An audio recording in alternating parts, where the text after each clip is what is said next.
Di tengah berbagai krisis pangan, krisis lingkungan, dan krisis ketergantungan, ada sebuah pertanyaan sederhana.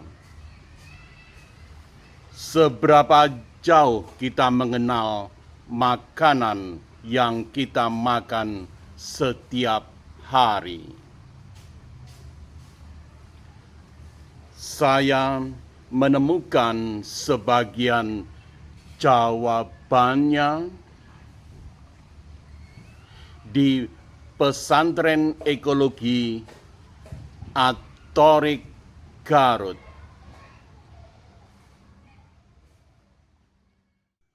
Masa depan berkelanjutan.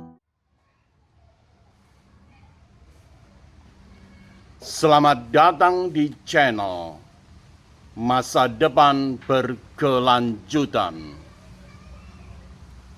Tema hari ini, dari tanah ke meja. Pelajaran kedaulatan pangan dari Atorik. Bagian 1. Santri bekerja di kebun, menanam dan merawat tanaman. Di tempat ini, makanan bukan sekedar produk. Makanan merupakan proses. Ia adalah relasi. Apa yang mereka makan adalah apa yang mereka tanam.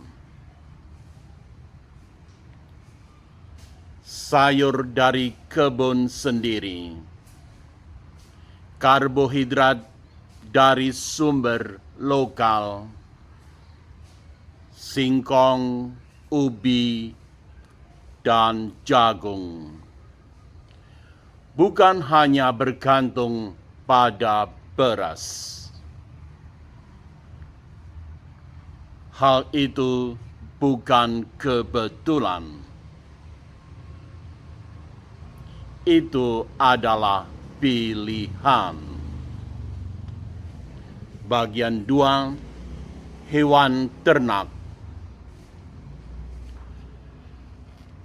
Sederhana dengan perawatan alami. Apa yang mereka konsumsi tidak hanya tumbuh dari tanah, tetapi juga dari apa yang mereka pelihara. Ayam, ikan, dan sumber protein lainnya dikelola secara sederhana dekat dengan siklus alam. Di sini, produksi pangan bukan industri besar, tetapi bagian dari kehidupan sehari-hari. Bagian 3, tanah, kompos, dan proses alami tanpa bahan kimia. Pesantren ini dibangun dengan kesadaran bahwa sistem pangan modern seringkali menciptakan ketergantungan. Benih harus dibeli, pupuk harus dibeli, pestisida harus dibeli. Akibatnya, petani kehilangan kendali atas hidupnya sendiri. Di Atorik, mereka memilih jalan lain, mengurangi ketergantungan, mengembalikan kesuburan tanah secara alami, dan membangun kedaulatan pangan dari bawah. Bagian 4, kegiatan bersama, diskusi lintas kelompok dengan suasana kolaboratif.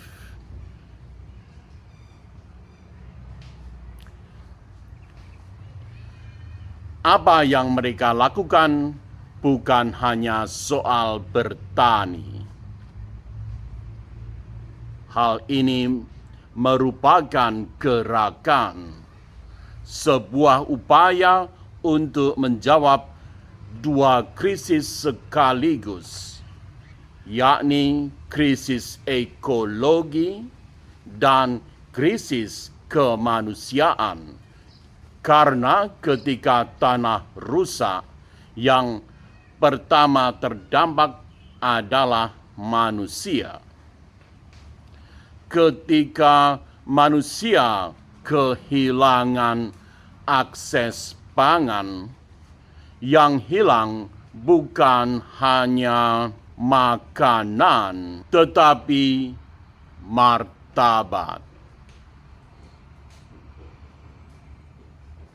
Bagian 5, makan bersama, sederhana, dan penuh kebersamaan.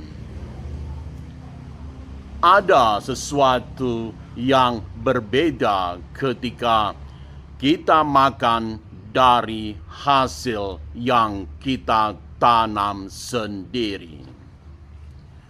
Ada rasa cukup, ada rasa terhubung, ada kesadaran bahwa makanan bukan sekedar komoditas, tetapi anugerah yang harus dijaga.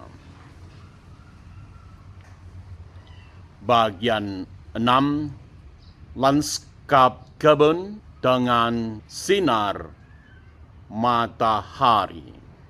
Model seperti ini mungkin terlihat kecil, namun justru disitulah kekuatannya. Ia tidak bergantung pada sistem besar. Ia tidak rapuh oleh krisis global. Ia tumbuh dari komunitas,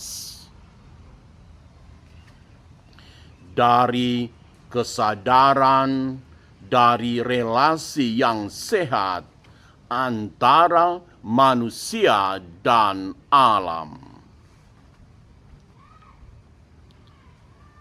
Dengan saya pernah tinggal live-in di pesantren Atorik ini 3 hari 2 malam, saya banyak belajar dari mereka di pesantren ini. Tanaman-tanaman di rumah saya yang bisa dilihat di sini tetap saya dan keluarga pertahankan dan pelihara. Penutup reflektif, tanah tangan, dan menanam bibit baru. Masa depan berkelanjutan tidak selalu dimulai dari teknologi canggih. Kadang ia dimulai dari sesuatu yang sangat sederhana. Tanah dirawat, benih yang dijaga, dan manusia yang kembali belajar untuk tidak mengambil lebih dari yang dibutuhkan. Pesan penutup. Pada akhirnya, masa depan pangan kita tidak ditentukan oleh pasar, tetapi oleh sejauh mana kita masih mau menanamnya sendiri. Terima kasih.